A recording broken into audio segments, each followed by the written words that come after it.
प्रधानमंत्री नरेंद्र मोदी की तीसरी शपथ भारत की विदेश नीति और कूटनीति के लिहाज से भी काफी महत्वपूर्ण साबित होने वाली है।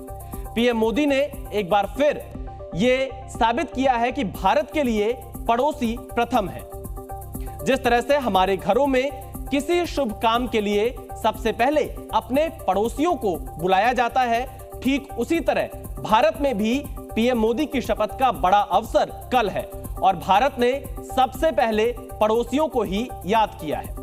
कल आने वाले विदेशी मेहमानों में मालदीव के राष्ट्रपति मोहम्मद मोइज़ू भी शामिल हैं। मालदीव से विवाद के बीच मोइज़ू पहली बार भारत आ रहे हैं। पीएम मोदी के शपथ ग्रहण समारोह में आने की सहमति देकर मोइज़ू ने यह साफ कर दिया है कि अब वो भारत से अच्छे संबंध चाहते हैं और यही मौका है जब वो भारत से अच्छे रिश्ते दोबारा बहाल कर सकते हैं।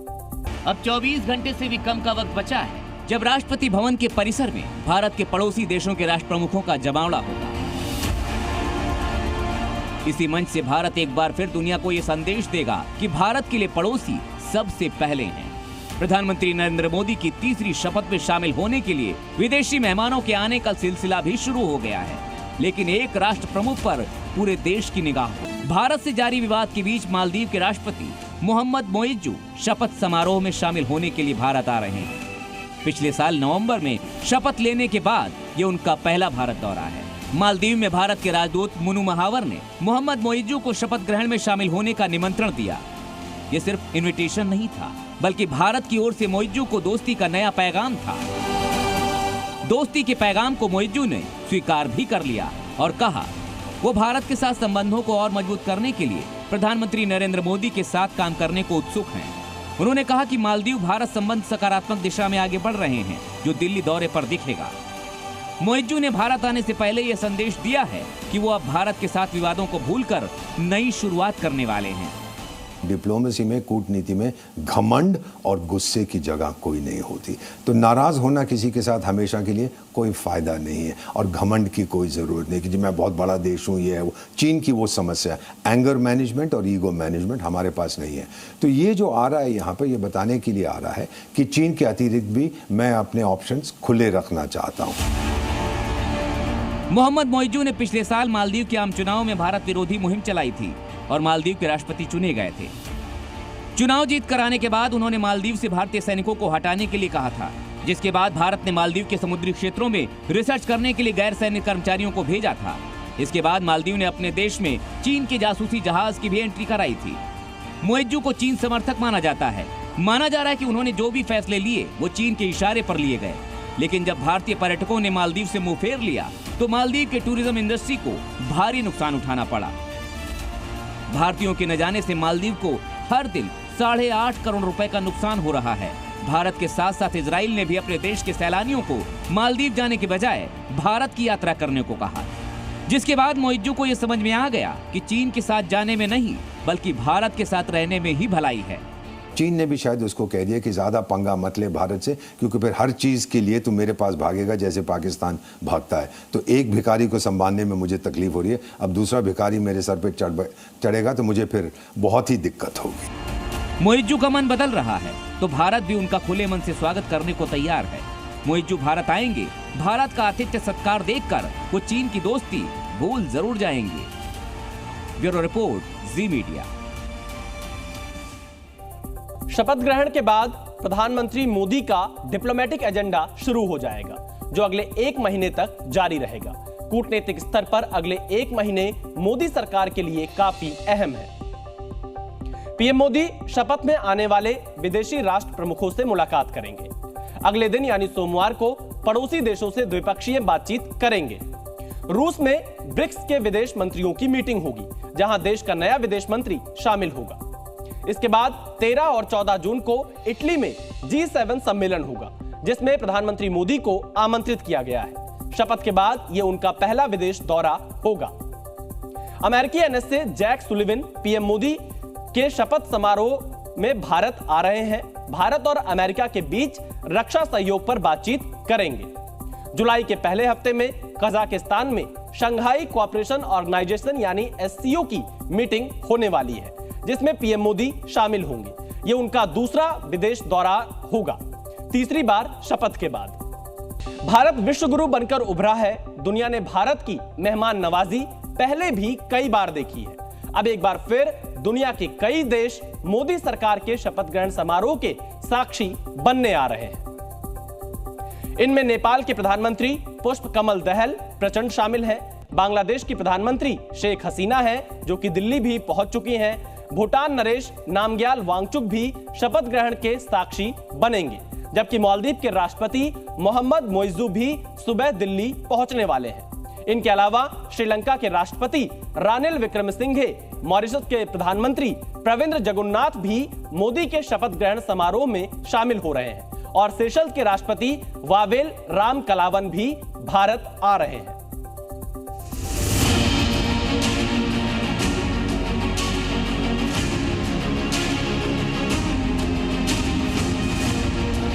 मोदी सरकार के शपथ ग्रहण समारोह के लिए हमारे पड़ोसियों का दिल्ली में आना शुरू हो गया है। सबसे पहले जिस पड़ोसी को भारत ने पाकिस्तान से आजादी दिलाई, यानी बांग्लादेश की पीएम शेख हसीना दिल्ली पहुंची हैं। आपको बता दें कि पहली बार जब पीएम मोदी ने शपथ ली थी तो पाकिस्तान को भी न्योता मिला था, लेकिन इस बार खास बात यह है कि इस बार जमीनी सरहद साझा करने वाले भूटान, नेपाल, बांग्लादेश के अलावा हिंद महासागर के पड़ोसी मुल्क श्रीलंका, मालदीव, मॉरिशस और सेशल्स को भी आमंत्रित किया गया है। इस लिस्ट में चालबाज चीन समेत म्यांमार और अफगानिस्तान जैसे देशों को दूर रखा गया है। पीएम मोदी पिछले 10 साल से देश हित में पड़ोसियों से मजबूत दोस्ती करने के इरादे से लगातार आगे बढ़ रहे हैं। इसी नीति के तहत खास बात पर ध्यान दिया गया है कि अगले 5 सालों में भारत अपने पड़ोसियों से कितने करीबी संबंध बनाना चाहता है। बांग्लादेश और भारत का रिश्ता जन्म का रिश्ता माना जाता है। बांग्लादेश अच्छे से जानता है कि बिना भारत के उसके रेल, बंदरगाह समेत कई बड़ी विकास योजनाओं को पंख नहीं लग सकते। नेपाल एक बड़ी हिंदू आबादी वाला देश है, जहां पशुपतिनाथ जैसे पवित्र हिंदू धर्म स्थल मौजूद है। जाहिर है नेपाल भारत से सदियों पुराने संबंधों को मोदी के तीसरे कार्यकाल में और आगे बढ़ाने के लिए तैयार दिख रहा है। भूटान और भारत दोनों देशों के रिश्तों में भरोसे का स्तर यह है कि भूटान अपनी सुरक्षा की गारंटी भारतीय सेना को ही मानता है। डोकलाम में जब चीनी सेना ने भूटान को धमकाने की कोशिश की थी तो मोर्चे पर भारत के फौजी डटे रहे। श्रीलंका रणनीतिक तौर पर बेहद अहम है। श्रीलंका के साथ भारत का सांस्कृतिक इतिहास पुराना है, जहां हिंदू आस्थाओं से लेकर बौद्ध धर्म स्थलों तक साझा विरासत के रिश्ते हैं। श्रीलंका जानता है कि चीन की चालबाजी उस पर भारी पड़ सकती है। ऐसे में भारत ही उसका भरोसे का साथी है। मॉरिशस, जहां भारतीय मूल के लोगों की बड़ी आबादी इस देश के साथ भारत के रिश्तों को बहुत खास बनाती है। जाहिर है मॉरिशस के लिए दोस्ती की नई कहानी लिखने का ये गोल्डन मौका है। मोदी साहब के हाथ में देश पूर्ण तरीके से सुरक्षित है। यहाँ पिछले 10 साल में आर्थिक दृष्टि से भारत मजबूत हुआ। देश में भ्रष्टाचार पर कड़ा प्रहार हुआ। जबरदस्त विदेश नीति के चलते भारत का डंका पूरी दुनिया ने माना, भारत का लोहा पूरी दुनिया ने माना। सेशल्स रणनीतिक लिहाज से भारत के लिए बेहद अहम है, क्योंकि भारत के समुद्री कारोबार का एक बड़ा हिस्सा हिंद महासागर से होकर गुजरता है। भारत और मालदीव के रिश्ते उतार चढ़ाव के कई दौर देख चुका है, लेकिन अब मालदीव के पास भी भारत से संबंध सुधारने के लिए स्वर्णिम अवसर है। लगातार तीसरी बार भारत के सत्ता सिंहासन को संभालने जा रहे नरेंद्र मोदी के शपथ ग्रहण का इतिहास देखें तो 2014 में पाकिस्तान समेत सार्क देशों को न्योता दिया गया था, तो वहीं 2019 में बिम्स्टेक कुनबे के पड़ोसी देशों को आमंत्रित किया गया था। इस बार नए भारत की नई तस्वीर के लिए जमीनी सरहदों से लेकर समुद्री सरहदों से सटे देशों के लिए भारत से दोस्ती की नई कहानी लिखने का अवसर है। एलन मस्क जैसे बिजनेस टाइकून भी प्रधानमंत्री मोदी को बधाई संदेश भेज चुके हैं। दूसरी ओर अमेरिका के 22 शहरों में भी ओवरसीज फ्रेंड्स ऑफ बीजेपी जश्न की तैयारी कर रहे हैं। वहीं दिल्ली में भारी सुरक्षा बंदोबस्त किया गया है। आपको बता दें कि 9 और 10 जून को दिल्ली 2 दिन तक नो फ्लाई जोन घोषित की जा चुकी है। ब्यूरो रिपोर्ट, जी मीडिया। अब आप इस मैप के जरिए समझिए कि सीमाओं से सटे ये देश कितने भारत के करीब हैं। बांग्लादेश भारत का वो पड़ोसी देश है जिसकी सीमाएं सबसे लंबी हैं। करीब 4096 किलोमीटर लंबी सीमाएं हैं। नेपाल और भारत का बॉर्डर भी 1751 किलोमीटर लंबा है। भूटान की बात करें तो इसकी सीमाएं भारत से करीब 699 किलोमीटर लगी हुई हैं। श्रीलंका भारत से केवल 50 किलोमीटर दूर है। भारत की समुद्री सीमाओं के लिए अहम भी है, जबकि मॉरिशस पूर्वी अफ्रीकी देश है और सीशल्स भी हिंद महासागर में हमारा अहम पड़ोसी देश है। बात करें मालदीव की तो यह भी समुद्री सीमाओं के लिए अहम है। कल राष्ट्रपति भवन में भारत के पड़ोसी देश एकजुट होंगे, लेकिन उनमें पाकिस्तान कहीं नहीं होगा। भारत ने सभी को न्योता दिया, लेकिन पाकिस्तान को नहीं बुलाया है। शपथ समारोह में निमंत्रण नहीं मिलने से पाकिस्तान परेशान है, लेकिन वो करे भी तो क्या करे, उसके पास तो कोई विकल्प भी नहीं है। लेकिन पाकिस्तान ने भारत के सामने अभी से दोस्ती का पैगाम भेजा है। वहीं पीएम मोदी ने शपथ लेने से पहले ही पाकिस्तान को यह संदेश पहुंचा दिया है कि जब तक आतंकवाद बंद नहीं होगा, पाकिस्तान से किसी भी तरह का संबंध नहीं होगा। भारत ने शपथ समारोह में पड़ोसी देशों को बुलाया है, लेकिन पाकिस्तान को बुलाना जरूरी नहीं समझा। भारत के इस फैसले से पाकिस्तान में हाय तौबा मची हुई है। पाकिस्तान के लोग ही कह रहे हैं कि भारत ने पाकिस्तान को इग्नोर करके उसे उसकी सही जगह याद दिला दी है।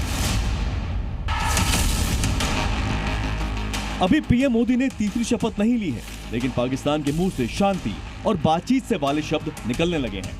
पाकिस्तान के विदेश मंत्रालय की प्रवक्ता मुमताज बलोच ने कहा है, पाकिस्तान भारत के साथ जम्मू कश्मीर के विवाद समेत सभी मसलों को बातचीत के जरिए हल निकालने को तैयार है। उन्होंने कहा है कि उम्मीद है कि दोनों देशों में शांति बनाए रखने के लिए भारत भी बातचीत से समस्याओं का हल निकालने की कोशिश करेगा। मतलब पाकिस्तान अब चाहता है कि मोदी के तीसरे कार्यकाल में किसी भी तरीके से भारत पाकिस्तान से बात कर ले, क्योंकि करीब 5 साल से भी ज्यादा का वक्त हो चुका है भारत ने पाकिस्तान से बातचीत नहीं की है। दोनों देशों के बीच कोई भी डिप्लोमेटिक बातचीत नहीं हो रही है। पाकिस्तानी आर्मी चीफ असीम मुनीर के दबाव के चलते ही पाकिस्तान सरकार भारत से बातचीत की पहले ही नहीं कर पा रही है, और भारत तो पहले ही साफ कर चुका है कि जब तक पाकिस्तान आतंकवाद बंद नहीं करता, भारत की ओर से किसी तरीके की बात नहीं होगी। इसीलिए भारत ने दूसरे पड़ोसियों को तो शपथ समारोह में बुलाया, लेकिन पाकिस्तान को नहीं बुलाया। वैसे पाकिस्तान की ओर से पिछले कुछ महीनों से भारत से बातचीत शुरू करने की मांग भी उठ रही है। करीब 1.5 महीने पहले पाकिस्तान के एक बड़े उद्योगपति ने शहबाज शरीफ से कहा था कि वो भारत से बात करें। पिछले दिनों पाकिस्तान के विदेश मंत्री इशाक डार ने भी संकेत दिया था कि भारत में नई सरकार बनने के बाद वो बातचीत की कोशिश करेंगे। अप्रैल में रक्षा मंत्री ख्वाजा आसिफ ने उम्मीद जताई थी कि भारत में लोकसभा चुनाव खत्म होने के बाद दोनों देशों के रिश्ते सुधरेंगे। अब भारत ने पाकिस्तान को शपथ का न्योता नहीं देकर एक बार फिर ये साफ कर दिया है कि आतंकवाद और बातचीत एक साथ संभव नहीं है। ब्यूरो रिपोर्ट, जी मीडिया। जहां दुनिया कल शपथ ग्रहण समारोह में भारत की पावर देखेगी, तो वहीं अब दिल्ली में मोदी के पावरफुल नए कैबिनेट का ब्लूप्रिंट भी अगले 23 घंटे बाद दिखना शुरू हो जाएगा। मोदी की पिछली कैबिनेट के कई चेहरे इस बार भले ही ना हो, लेकिन इस बार मोदी के नवरत्नों में कई नए चेहरे दिखाई पड़ेंगे। इस बार जातीय समीकरण का भी ध्यान रखा गया है, तो आगामी चुनावों की रणनीति को भी ख्याल में रखकर मोदी के नए मंत्री शपथ लेंगे।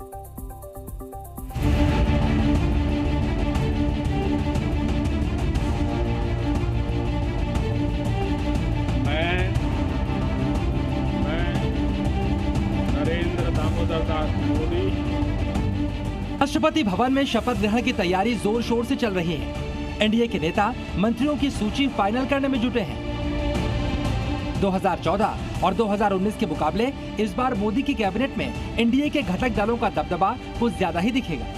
सूत्रों के मुताबिक एनडीए घटक दलों से कुल 18 मंत्री बनाए जा सकते हैं, जिसमें घटक दल से 7 कैबिनेट और 11 राज्य मंत्री हो सकते हैं। टीडीपी और जेडीयू से 2-2 मंत्री, जबकि शिवसेना, एनसीपी, एलजेपी, जेडीएस और हम पार्टी से 1-1 मंत्री बनाया जा सकता है। साथ ही सूत्रों के हवाले से खबर है कि बीजेपी के 18 सांसदों को मोदी कैबिनेट में जगह मिल सकती है। जाहिर है इस बार मोदी कैबिनेट को बनाने में ज्यादा ही मेहनत लग रही है। खुद पीएम मोदी सांसदों को अहम सलाह दे चुके हैं कि बिना पक्का किए शपथ समारोह की तैयारी न करें।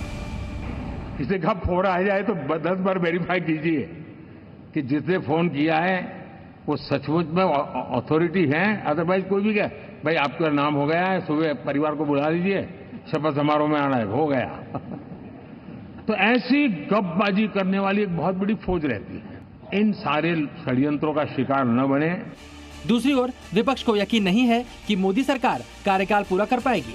जो साथ में है, नीतीश जी को जो जानते हैं, नायडू जी को जो जानते हैं और मोदी जी को समझते हैं, तो तीनों की स्थिति ये है कि तीनों ज्यादा देर तक टिक नहीं पाएंगे। नए मंत्रिमंडल में जाति, क्षेत्र, राज्यों के विधानसभा चुनाव जैसे फैक्टर्स को भी ध्यान में रखा जाएगा, जिसके आधार पर कैबिनेट में सहयोगी दलों की भागीदारी होगी। सूत्रों के मुताबिक बीजेपी और जेडीयू से 3-3 सांसद मंत्री बन सकते हैं। साथ ही जातीय समीकरण के हिसाब से भी मंत्री बनाए जा सकते हैं, जिसके तहत एक जाति से एक सांसद मंत्री बनाया जा सकता है।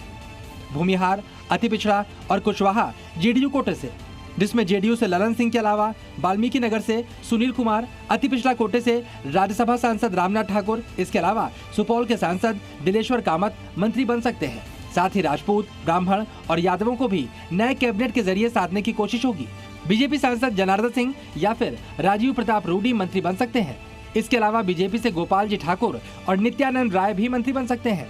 वहीं गिरिराज सिंह, विवेक ठाकुर और संजय जायसवाल भी इस रेस में हैं। खबर यह भी है कि नीतीश कुमार ने बिहार से जेडीयू और बीजेपी कोटे को बढ़ाने की मांग की है, जबकि मोदी मंत्रिमंडल में महाराष्ट्र के सांसदों की भागीदारी भी अहम हो सकती है, जिसमें मराठा आरक्षण समेत कई फैक्टर्स को साधने की कोशिश होगी। सूत्रों के मुताबिक महाराष्ट्र में बीजेपी कोटे से 2 केंद्रीय मंत्री और 2 राज्य मंत्री बनाए जा सकते हैं, जिसमें पीयूष गोयल और नितिन गडकरी के नाम सबसे ऊपर है। जबकि उदयनराजे भोसले, जो मराठा चेहरा है, उन्हें भी मंत्रिमंडल में जगह मिल सकती है। जबकि शिवसेना कोटे से एक सांसद को मंत्री बनाया जा सकता है और एनसीपी अजित पवार गुट से एक मंत्री बनाया जा सकता है, जिसमें प्रफुल्ल पटेल रेस में सबसे आगे चल रहे हैं। ब्यूरो रिपोर्ट, जी मीडिया। 99 सीटें लाकर कांग्रेस का भी जोश हाई है। दिन भर कांग्रेस के नेता नई मोदी सरकार का सामना करने के लिए आज मंथन करते रहे, लेकिन मंथन के बाद जब बात नेता प्रतिपक्ष की आई तो राहुल गांधी ने थोड़ा विचार करने के लिए समय मांगा है। यहीं से बीजेपी को भी प्रहार करने का मौका मिला है, जबकि कांग्रेस जानती है कि 10 साल बाद उनके पास मजबूत विपक्ष की कमान संभालने का मौका है।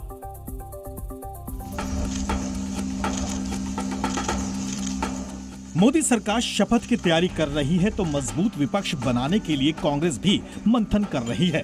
10 साल बाद एक बार फिर कांग्रेस को संसद के भीतर सत्ता पक्ष के सामने मजबूती के साथ सामना करने का मौका मिला है। सोनिया गांधी को कांग्रेस संसदीय दल का अध्यक्ष चुन लिया गया है। हमारी लीडर फिर से सीपीपी लीडर बनी और हमको मार्गदर्शन करते रहेगी, और इससे बड़ा क्या हो सकता है। जो इंसान पार्टी के लिए पूरी अपनी खुशियां छोड़कर पार्टी की सेवा कर रही है। इससे पहले कांग्रेस वर्किंग कमेटी की बैठक हुई। इसमें कांग्रेस सांसद राहुल गांधी को लोकसभा में नेता प्रतिपक्ष बनाए जाने पर प्रस्ताव रखा गया, लेकिन राहुल गांधी पर कोई फैसला अब तक नहीं हो पाया। सवाल है कि आखिर कांग्रेस को 99 तक लाने वाले संसद के भीतर बड़ी जिम्मेदारी के लिए और कितना मंथन करना चाहते हैं।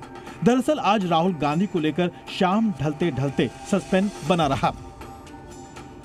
बैठक में एक प्रस्ताव पास किया गया, तमाम नेताओं ने इस पर सहमति दी और सर्वसम्मति से उनके नाम का प्रस्ताव हुआ कि राहुल गांधी लोकसभा में विपक्ष के नेता के पद को स्वीकार करें। लेकिन राहुल गांधी ने कहा कि इसके लिए मुझे थोड़ा समय दीजिए। अब क्या राहुल गांधी समय लेकर इस बात पर सहमति जताते हैं या किसी और नाम को राहुल गांधी आगे बढ़ाते हैं, ऐसा भी हो सकता है। इसीलिए अभी तक उस पोस्ट को लेकर उहापोह बना हुआ।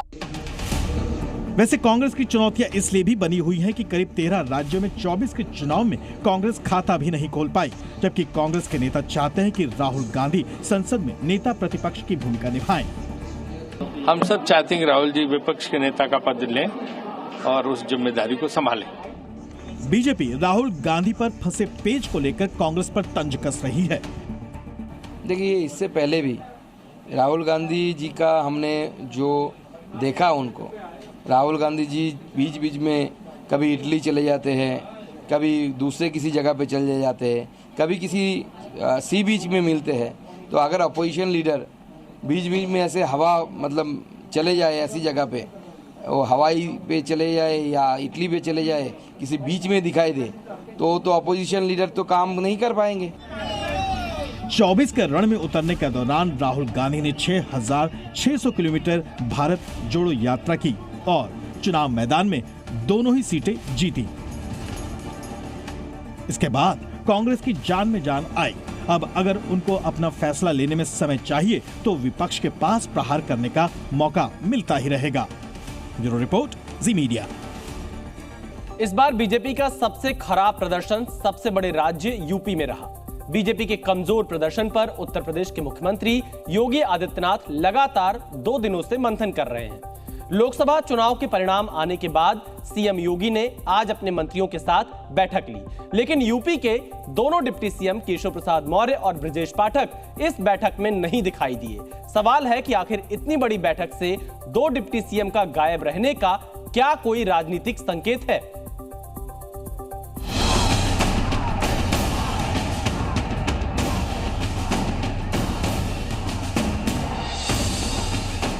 उत्तर प्रदेश से 80 के 80 सीटों पर कमल खिलाने का काम करके 80 कमल की मालाओं को मोदी जी के गले में डाल करके 400 पार के लक्ष्य को प्राप्त करने में अपना योगदान दे। उत्तर प्रदेश के मुख्यमंत्री योगी आदित्यनाथ यूपी में बीजेपी की करारी हार पर मैराथन मंथन करने में जुटे हैं। सभी मंत्री मंथन के लिए बैठक में जुटे हैं, लेकिन योगी कैबिनेट में दोनों ही उप मुख्यमंत्री गायब हैं। उप मुख्यमंत्री केशव प्रसाद मौर्य और ब्रजेश पाठक इस बैठक में दिखाई नहीं दिए हैं। हार के एक कारण का ऑपरेशन किया जा रहा है।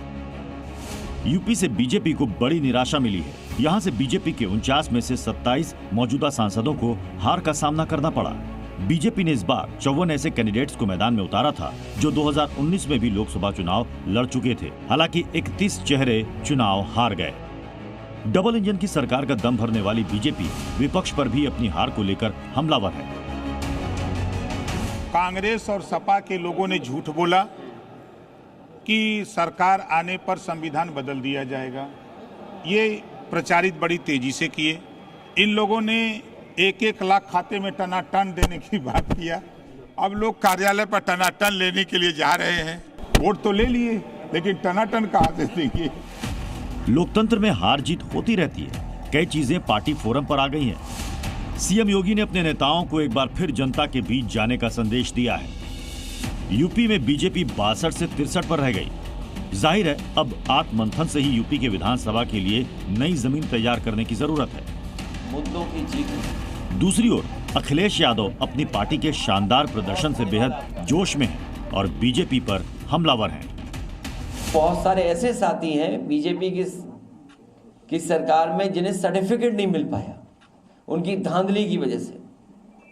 हम दोनों सांसदों को बहुत बहुत बधाई देते हैं। लगातार मेहनत करने का परिणाम ये है, और जो उन्होंने जनता के मुद्दे जनता के बीच में रखे, उसका परिणाम है कि आज समाजवादी पार्टी और इंडिया अलायंस सबसे ज्यादा सीटें जीत करके आए हैं। अपनी जीत से गदगद समाजवादी पार्टी के नेताओं ने दफ्तर के बाहर सबके अखिलेश, अयोध्या के अवधेश पोस्टर से इरादे साफ कर दिए हैं। में तो आपने देख लिया, वो कहते थे हम राम को लाए, लेकिन राम ने भाजपा को भगा दिया और हम लोगों को ला दिया। बीजेपी को लेकर यूपी में सबसे ज्यादा अयोध्या की हार पर चर्चा है। खुद बीजेपी के नेता सदमे में, तो संत समाज भी हैरान है। साधु संत बहुत आहत है। बहुत लोगों के फोन मेरी बात हुई है, वहाँ के साधु संत बेहद दुखी है, आहत। 24 के चुनाव के बाद अब यूपी में नए तरह के सियासी संग्राम का आगाज होता दिख रहा है। ब्यूरो रिपोर्ट, जी मीडिया। देशहित में अब बात दिल्ली से पलायन की। दिल्ली से पलायन आपको सुनने में कुछ अटपटा लग रहा होगा, लेकिन ये हकीकत है। जिस दिल्ली में फ्री पानी का वादा किया गया था, उस दिल्ली में लोगों को भीषण गर्मी में एक वक्त का पानी नहीं मिल पा रहा है। पानी के लिए लोगों को टैंकरों के पीछे भागना पड़ रहा है। पानी के भीषण किल्लत को देखते हुए अब दिल्ली से लोग पलायन करने के मूड में दिख रहे हैं। हमारे बच्चे भी परेशान हो गए हैं, कहते हैं घर बेच के चले जाओ यहाँ से। कहाँ जाए, क्या करें? सरकार कुछ नहीं कर रही है हमारे लिए। कहाँ जाए, हमारे को कोई बताए, क्या करें हम? पानी के लिए दिल्ली वाले अब अपना घर भी बेचने को तैयार हैं। उन्हें एक वक्त का भी पानी नहीं मिल पा रहा है, इसलिए अब दिल्ली के कई इलाकों से लोग पलायन करने का प्लान बना रहे हैं। क्या करें, उसका भी पैसे नहीं मिल रहे हैं, रेट अच्छे नहीं मिल रहे हैं, तो कैसे बेचेंगे? कुछ लोग कैसे जाएंगे? बहुत लोग चले गए हैं घर बेच के। हम बहुत ज्यादा परेशानी में हैं पानी की वजह से। हमें पानी दो, पानी चाहिए हमें। दक्षिण दिल्ली के अंबेडकर नगर विधानसभा में आने वाले कृष्णा नगर कॉलोनी में लोग भीषण पानी की कमी से परेशान हो चुके हैं। इस इलाके में पानी की जबरदस्त किल्लत है। पूरा परिवार अब सिर्फ एक काम में लगा हुआ है कि घर पर पानी कैसे आएगा। कई घरों में बच्चे, बूढ़े और महिलाएं दिन में नहीं रात भर जागकर पानी का इंतजार करते हैं। जब सरकारी पानी का टैंकर आता भी है तो मुश्किल से 1 या 2 बाल्टी पानी मिल पाता है। बूंद बूंद पानी के लिए तरस रहे कृष्णा पार्क कॉलोनी के लोगों का सब्र का बांध अब टूटने लगा है। भीषण गर्मी में पानी की किल्लत की वजह से लोग नहाने के लिए भी तरस गए हैं और सरकार के खिलाफ उनका गुस्सा फूट पड़ा है, जिसके बाद उन्होंने पानी को लेकर जमकर नारेबाजी की। राजधानी दिल्ली का सबसे वीआईपी इलाका है चाणक्यपुरी। यहाँ कई दूतावास और कई 5 स्टार होटल हैं, लेकिन इसी चाणक्यपुरी के बस्ती वाले इलाकों का ये हाल है। पानी का टैंकर पहुँचते ही लोग पानी के लिए टूट पड़ते हैं। पानी के लिए मारामारी की ऐसी ही एक तस्वीर दिल्ली के गीता कॉलोनी से भी सामने आई, जहां पानी का टैंकर पहुंचते ही महिलाएं, बच्चे, बुजुर्ग सब पानी के लिए टूट पड़े और जिन्होंने पानी के टैंकर तक पहुंचने में देरी की उन्हें खाली हाथ ही वापस लौटना पड़ा। वहीं दिल्ली में जल संकट को लेकर सियासत भी गर्म हो गई है। दिल्ली सरकार की मंत्री आतिशी ने दिल्ली में पानी की किल्लत के लिए हरियाणा सरकार को जिम्मेदार ठहराया। मेरा हरियाणा की सरकार से ये आग्रह है कि वो दिल्ली के लोगों के साथ घटिया राजनीति करना बंद करें। मेरा हरियाणा की सरकार से ये आग्रह है कि जो दिल्ली के हिस्से का पानी है, जो मुनक कनाल से दिल्ली में आता है, वो दिल्ली वालों को मिलना चाहिए। पिछले कई दिनों से दिल्ली में पानी की मात्रा लगातार कम हो रही है। लोगों का आरोप है कि हजारों की आबादी वाले इलाकों में सरकारी पानी के टैंकर भी कम आ रहे हैं। सुप्रीम कोर्ट की दखल के बाद भी दिल्ली में पानी का संकट का कोई समाधान नहीं निकल पाया है। दिल्ली वालों को भीषण गर्मी के साथ साथ भीषण पानी संकट से निजात कब मिलेगा, दिल्ली सरकार भी नहीं बता पा रही है। ब्यूरो रिपोर्ट, जी मीडिया। छात्र देश का भविष्य होते हैं। देश हित में ये तभी योगदान कर सकते हैं जब इनके पास आगे बढ़ने के सही मौके हो। जी न्यूज विशेष तौर पर ऐसे छात्रों की आवाज बनकर सामने आया है जिन्हें अपने भविष्य की चिंता है, जिन्हें आज अपना भविष्य अंधेरे में दिख रहा है। एनटीए यानी नेशनल टेस्टिंग एजेंसी ने कमेटी का गठन किया है ताकि सच सामने आ सके। छात्र आज भी परेशान हैं, न्याय मांग रहे हैं। दूसरी ओर जी न्यूज लगातार इनकी आवाज बन खड़ा है।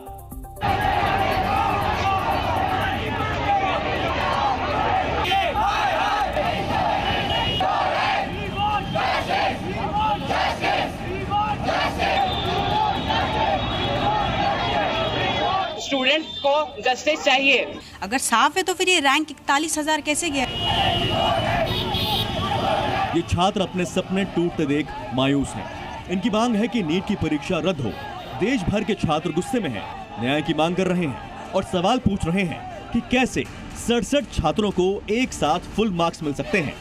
वाराणसी में बीएचयू के सैकड़ों छात्रों ने नीट के नतीजों को लेकर विरोध प्रदर्शन किया और परीक्षा परिणाम रद्द करने की मांग की। सीधे 2 से 67 ऑल इंडिया रैंक, वो भी सभी के सभी एक ही सेंटर से 8 से 10 ऑल इंडिया रैंक देखे गए, एक ही सेंटर से देखे गए हैं। क्या इस पर कोई शक खड़ा नहीं होता? स्टूडेंट्स को जस्टिस चाहिए। उधर पटना में भी गुस्साए छात्रों ने प्रदर्शन किया और एनटीए की तरफ से दी गई सफाई को गलत बताया। और एनटीए से इस बारे में अगर बात की जाए कि सवाल उठाया जाएगा तो उनका कहना है कि हम बिल्कुल साफ है, हमने कुछ नहीं किया है। अगर साफ है तो फिर ये रैंक 41,000 कैसे गया?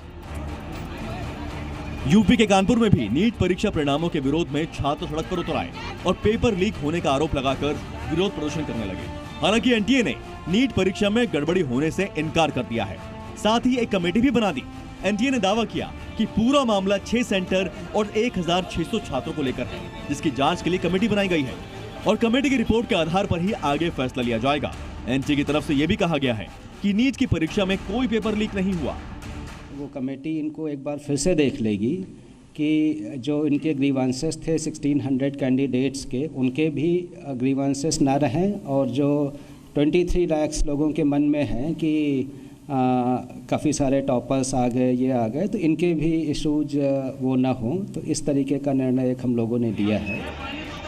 नीट के परीक्षा परिणामों में 67 छात्रों को फुल मार्क्स मिले, जिसमें 6 टॉपर एक ही सेंटर के पाए गए, जिसके बाद से पेपर लीक और एग्जाम सेंटर में गड़बड़ी के आरोप लगे। इस बीच आईएमए जूनियर डॉक्टर्स नेटवर्क ने सीबीआई जांच और दोबारा परीक्षा करवाने की मांग की। हम सीबीआई इंक्वायरी की जांच चाहते हैं इस पे, क्योंकि इस पे बहुत स्टूडेंट्स का भविष्य निर्भर करता है। री एग्जामिनेशन ये भी अब हमारी एक डिमांड है, और अगर हमारी मांगे पूरी नहीं की गई तो IMA junior doctors network all India strike पे उतर जाएगा। जी न्यूज पुरजोर तरीके से 24 लाख छात्रों की आवाज बनकर इस मुद्दे को उठा रहा है। जो लोग परीक्षा में उतरे थे वो निराश हैं, और उनकी निराशा का कारण कहीं ना कहीं वो अव्यवस्था है जो इन्हें कहीं ना कहीं निराशा से उबार सकती थी। तो जी न्यूज इस मुहिम को लगातार आगे बढ़ा रहा है, आप भी जुड़े।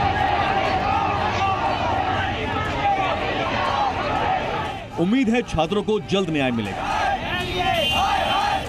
ब्यूरो रिपोर्ट, जी मीडिया। नक्सलवाद आतंकवाद से भी बड़ा खतरा है, और नक्सलवाद को भी आतंकवाद की तरह कुचलने की जरूरत इसलिए है क्योंकि यह भी देश के लिए बहुत खतरनाक है। साल 2016 से जून 2024 तक के 5 बड़े आंकड़ों को देखें तो साल 2016 में 136 नक्सली हमले हुए, जिसमें 135 नक्सली ढेर हुए। 2018 में 134 हमले हुए और 132 नक्सली मारे गए। साल 2020 में और 2022 में नक्सली हमलों में कमी आई। साल 2020 में 70 हमले हुए और 70 नक्सलियों को सुरक्षा बलों ने मार गिराया। तो वहीं 2022 में 62 नक्सली हमले हुए और 31 नक्सली मारे गए। तो वहीं साल 2024 की बात करें तो अभी 6 महीने ही हुए हैं, सुरक्षा बलों ने 58 नक्सली हमले में 121 नक्सलियों को ढेर कर दिया है, और अभी 6 महीने बाकी हैं। ऐसे में सुरक्षा बलों के ऑपरेशन में और नक्सली मारे जाएंगे। बीते कुछ सालों में भारत के सोने के भंडार में तेजी से बढ़ोतरी हुई है। इसके लिए पिछले कुछ दिनों में सोने की बढ़ी खरीद की मुख्य वजह मानी जा रही है। भारतीय रिजर्व बैंक यानी आरबीआई ने मई में दुनिया का तीसरा सबसे बड़ा सोना खरीदार रहा है। वर्ल्ड गोल्ड काउंसिल के मुताबिक मई के महीने में भारत ने 722 करोड़ रुपए के सोने की खरीदारी की और सोना खरीदने का मामले में दुनिया का तीसरा सबसे बड़ा खरीदार बन गया। मई 2024 में स्विट्जरलैंड और चीन ने ही भारत से ज्यादा सोना खरीदा। बीते 5 वित्त वर्षों में भारत ने अपने गोल्ड रिजर्व में करीब 204 टन सोने की बढ़ोतरी की है। मार्च 2019 में भारत का गोल्ड रिजर्व 618 टन था, जो 31 मार्च 2024 को 33% बढ़कर 822 टन हो गया। जी न्यूज़।